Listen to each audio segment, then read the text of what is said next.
বন্ধুরা, মুখোশ কিচেনের নতুন একটি রেসিপিতে আপনাদের সকলকে স্বাগত জানাই।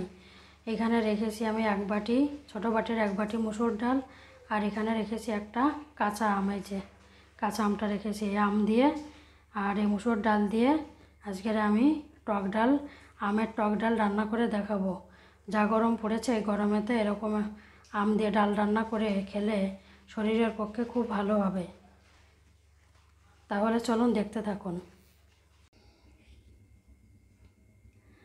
ডালটাকে আমি ভালো করে ধুয়ে, এরকম যতক্ষণ না এরকম পরিষ্কার জল বেরোবে ততক্ষণ ভালো করে ধুতে হবে। ধুয়ে এবারে এটাকে আমি পরিমাণ মতো জল দিয়ে কড়াতে চাপিয়েছি সিদ্ধ করার জন্য। আর এখানে আমটিকে আমি ফালি করে কেটে নেব। এখন এখানে ডালটা আমার সিদ্ধ হয়ে গেছে, দেখুন এভাবে সিদ্ধ হয়ে গেছে। হাতা দিয়ে এইভাবে ভালো করে আমি ঘুটিয়ে নেব ডালটাকে। খুব ভালো করে ঘুটিয়ে নিলে বেশ ভালো লাগবে খেতে। যে ডালটি ভালো করে সুন্দর করে গোটা হয়ে গেছে। এখন এটার মধ্যে আমি দিয়ে দেব পরিমাণ মতো জল। জলটা দিয়ে একটু ফুটে উঠলে তারপরে আমি নুন, হলুদ আর আমটাকে ওর মধ্যে দিয়ে দেব। এইভাবে এটাকে আমি তৈরি করব। এই যে ডালটি ফুটে গেছে, এর মধ্যে আমি দিয়ে দেব পরিমাণ মতো লবণ দিয়ে দেবো এখানে 1 চামচ, আর দিয়ে দেব পরিমাণ মতো হলুদ গুঁড়ো দিয়ে দেবো। দিয়ে এখানে ফালি করে কেটে রেখেছি আমটাকে ওই আমটাকে এর মধ্যে দিয়ে দেবো। এই যে ফালি করে কেটে রাখা আমটাকে এর মধ্যে দিয়ে দেবো। দিয়ে কিছুক্ষণ আবার ভালো করে জ্বালিয়ে নেব। টক ডালটা আমার হয়ে গেছে। এখন এটাকে আমি নামিয়ে ফোড়ন দেব। দেখুন এখানে আমটি একদম পুরো আমটা একেবারে একদম গলে গেছে। দেখুন এই যে গলে গেছে, নরম হয়ে গেছে একেবারে। এখন এটাকে আমি নামিয়ে এটা ফোড়ন দিয়ে দেবো। এখানে ছোটো চামচে 2 চামচ তেল দিয়েছি। তেলটি গরম হয়ে গেছে।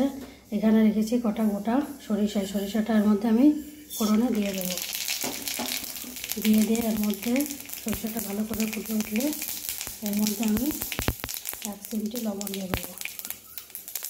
এই 1 চিমটি লবণটা এর মধ্যে দিয়ে এই হাতাটা আর পেছনটা দিয়ে একটুখানি ভালো করে এটাকে আমি ঘষে দেবো।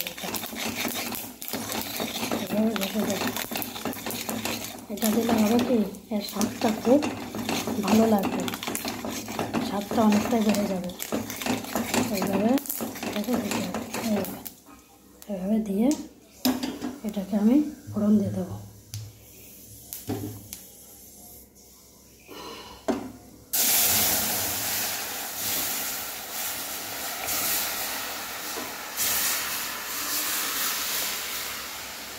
বন্ধুরা, দেওয়ার সময় একটু সরে দাঁড়াবে না, গায়ে ছুটে আসবে। এবার এটা হয়ে গেছে, এটাকে আমি নামিয়ে নেব। ফোড়নের পর 1-2 মিনিট রেখে তারপরে এটা নামিয়ে নেব। বেশি সময় রাখলে আবার এই সরষাগুলো সব ভিতরে চলে যায়, উপরে বেশি থাকে না। এবার এটাকে আমি নামিয়ে নেব। হয়ে গেছে। দেখুন বন্ধুরা, এই আমের টক ডালটি হয়ে গেছে, নামিয়ে এনেছি। এইভাবে আপনারা এই রকম খুব গরমে এইরকম উপাদেয় জিনিস খেলে শরীর ঠান্ডা থাকবে, পেট ভালো থাকবে। এরকম সিম্পলভাবে বানানো, কোনো লঙ্কা না কিংবা মিষ্টি না, আপনারা এইভাবে সাধারণভাবে এরকম করে বানিয়ে খেয়ে দেখবেন কত ভালো লাগে। আর এই গরমের দিনে খুব উপকার এতে। এইভাবে আপনারা বানিয়ে খাবেন। আর এরকম রান্নার ভিডিও পেতে মুখোশ কিচেন চ্যানেলটিকে সাবস্ক্রাইব করবেন, লাইক করবেন, শেয়ার করবেন আর কমেন্ট করে জানাবেন যে কেমন লাগলো। আর আপনারা সবাই ভালো থাকবেন। আর এরকম আমের আটি যদি চটকে নেওয়া যায় ভাতের সঙ্গে, তাহলে তো আরও খুব ভালো।